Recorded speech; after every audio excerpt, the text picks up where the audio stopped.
Salut! Aujourd'hui je consacre une vidéo au film Jackie, réalisé par Pablo Larraín. Sorti en 2017, ce film a reçu 3 nominations aux Oscars, dont une pour la prestation d'actrice de Nathalie Portman, une pour la bande originale composée par Mika Levi, et une autre pour les costumes. Pour ma part, je ne le considère comme n'étant qu'une demi-réussite. Malgré la prestation de Nathalie Portman et les qualités indéniables qu'il comporte, ce film ne m'a pas pleinement convaincu. Disons que c'est un bon film, mais pas un film extraordinaire non plus.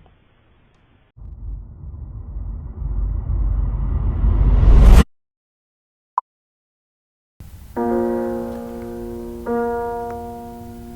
gens ont besoin de leur histoire. Ils ont besoin de savoir que de vraies personnes ont vécu dans cette maison.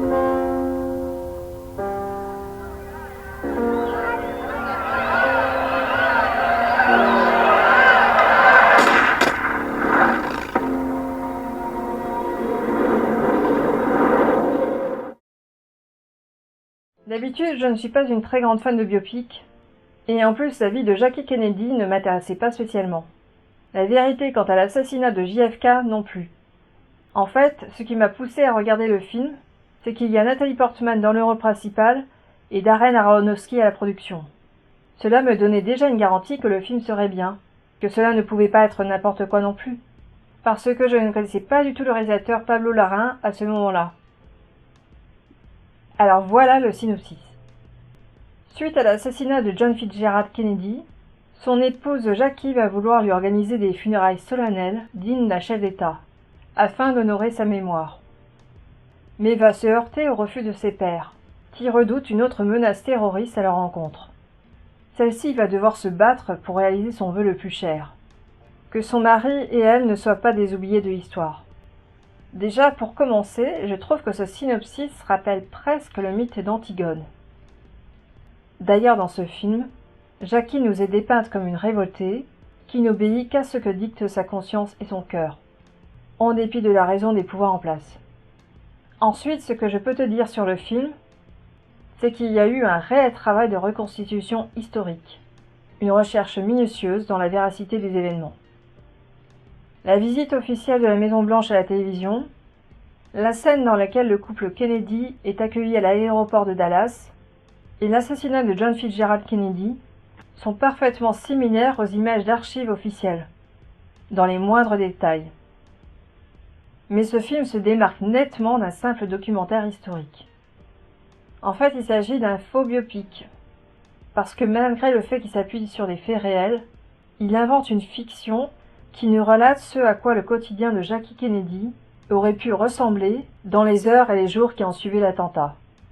Pour ma part, je trouve que ce film tend à se rapprocher du drame psychologique. C'est un récit sous forme de flashback. Les faits nous sont relatés de manière non chronologique. Cette narration éclatée nous rend bien compte de l'errance du personnage de Jackie, traumatisé par la mort de son mari. Par ailleurs, ce qui distingue ce film des biopics, c'est qu'il ne verse pas dans la géographie. Au lieu de nous retracer un destin hors du commun, digne d'un conte de fées ou d'une épopée, il se focalise sur la déchéance d'un personnage public, celui d'une femme qui perd du jour au lendemain son mari et son statut de première dame. Par ailleurs, le réalisateur prend le contre-pied du biopic en nous montrant le fossé qui existe entre le mythe et la réalité, ou encore entre la féerie et la pesanteur du quotidien. Le film exhibe tout l'envers du décor de cet événement historique. Il nous montre que la politique, c'est avant tout une question de représentation. On le voit bien d'ailleurs, dans la scène dans laquelle Nathalie Portman imite la prestation de Jackie Kennedy à la télévision, lorsqu'elle fait visiter la Maison-Blanche aux journalistes. Il y a même son assistante qui lui souffle les répliques et qui l'encourage dans les coulisses. Et puis au lieu de nous dépeindre l'assassinat de John Fitzgerald Kennedy comme un événement ultra-médiatisé, historique et collectif, le réalisateur nous le fait vivre comme un fait individuel, une expérience intime et personnelle en nous rapprochant du personnage de Jackie. D'ailleurs, John Kennedy n'apparaît très peu dans le film, c'est presque un rôle secondaire. Et même lors des événements importants, la caméra reste uniquement focalisée sur Jackie. Évidemment, les gens qui s'attendent à une histoire de complot politique ou à un documentaire comportant des révélations sur l'attentat passeront leur chemin. En fait, c'est l'une des raisons pour lesquelles la critique a souvent jugé ce film comme étant inintéressant. Pour ma part, ce que j'ai apprécié, c'est que le réalisateur ne bascule jamais dans le côté spectaculaire de cet événement tragique. Par ailleurs, à aucun moment le réalisateur ne se livre au racolage, en nous dévoilant des scandales people, ou des scoops dont raffolent habituellement les tabloïds, quant à la vie personnelle du couple Kennedy. Parce qu'à ce qui paraît, JFK était un véritable coureur de jupons. Alors comme on n'y retrouve aucune anecdote croustillante, du coup cela explique peut-être pourquoi une bonne partie du public a boudé le film. En fait, la vie de Jackie nous est montrée sous des aspects les plus ordinaires et les moins passionnants. Dans le fond, c'est une femme qui a les mêmes préoccupations que le commun des mortels. Suite au décès de son mari, elle se pose toutes sortes de questions. À savoir, comment je vais annoncer la nouvelle aux enfants? Est-ce que je vais pouvoir me remarier avec un autre homme par la suite? Comment je vais faire pour gagner ma vie et payer les études de mes enfants? Et puis qu'est-ce que je vais devoir faire avec tous les meubles que j'ai achetés? Est-ce que je vais devoir les revendre? Dans sa tentative de coller au plus près de la réalité, ce film tend à se rapprocher de la banalité. En un sens, cela nous rend le personnage de Jackie plus humain. Le spectateur peut vraiment s'y attacher et éprouver de l'empathie à son égard. D'une manière générale, les acteurs sont filmés de très près, caméra à l'épaule, en gros plan ou en plan rapproché. Le réalisateur cherche à créer une réelle proximité entre le spectateur et les personnages. Le film va même plus loin en nous proposant une véritable pornographie intime. Le réalisateur exhibe les heures qui ont suivi l'attentat dans sa réalité la plus crue. Il nous montre Jackie en train de récupérer sur le capot arrière de la voiture les morceaux de cervelle de son mari qui venait d'être tout juste abattu, ou encore dans les toilettes de l'avion, quand elle nettoie les traces de sang sur son visage, à la Maison Blanche, quand elle retire ses bas couverts de sang, enfin dans la douche, quand on voit le sang couler de ses cheveux. Dans les jours suivants, le réalisateur nous la livre en tant que femme vulnérable, en proie à la détresse et à la souffrance. Le mal-être de Jackie est bel et bien palpable. Elle fume clope sur clope, consomme des médicaments, boit de l'alcool, puis finalement ira voir un prêtre afin de se confesser. À partir de là, le film prend une tournure philosophique. On en vient à des questions existentielles. À travers les échanges entre Jackie et le prêtre, le film comporte un véritable débat moral qui tourne autour de la vanité du pouvoir terrestre et du péché d'orgueil. Sinon, je considère que l'atout principal du film, c'est avant tout la prestation de Nathalie Portman. Évidemment, pour ce qui est du choix de cette actrice pour le rôle de Jackie, cela s'imposait comme une évidence. Parce que, comme cette première dame de l'histoire, elle est sophistiquée, élégante et cultivée. Que dire? Nathalie Portman crève littéralement l'écran. Et ce rôle lui va comme un gant. Comme à son habitude, elle excelle dans les rôles dramatiques où il faut pleurer.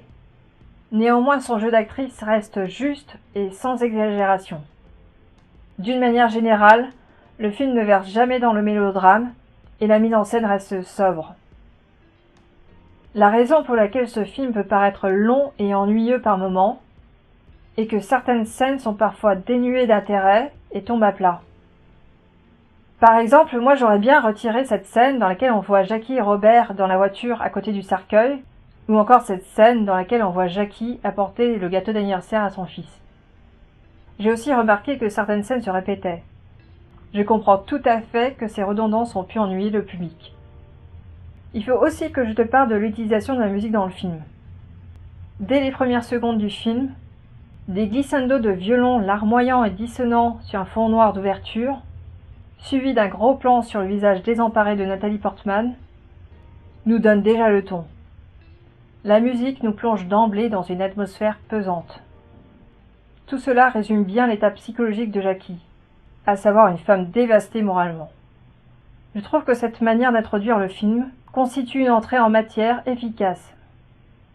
D'une manière générale, la bande sonore composée par Mica Levi comporte une orchestration simple, regroupant des instruments à cordes et à vent. Souvent, la musique s'apparente à une cacophonie.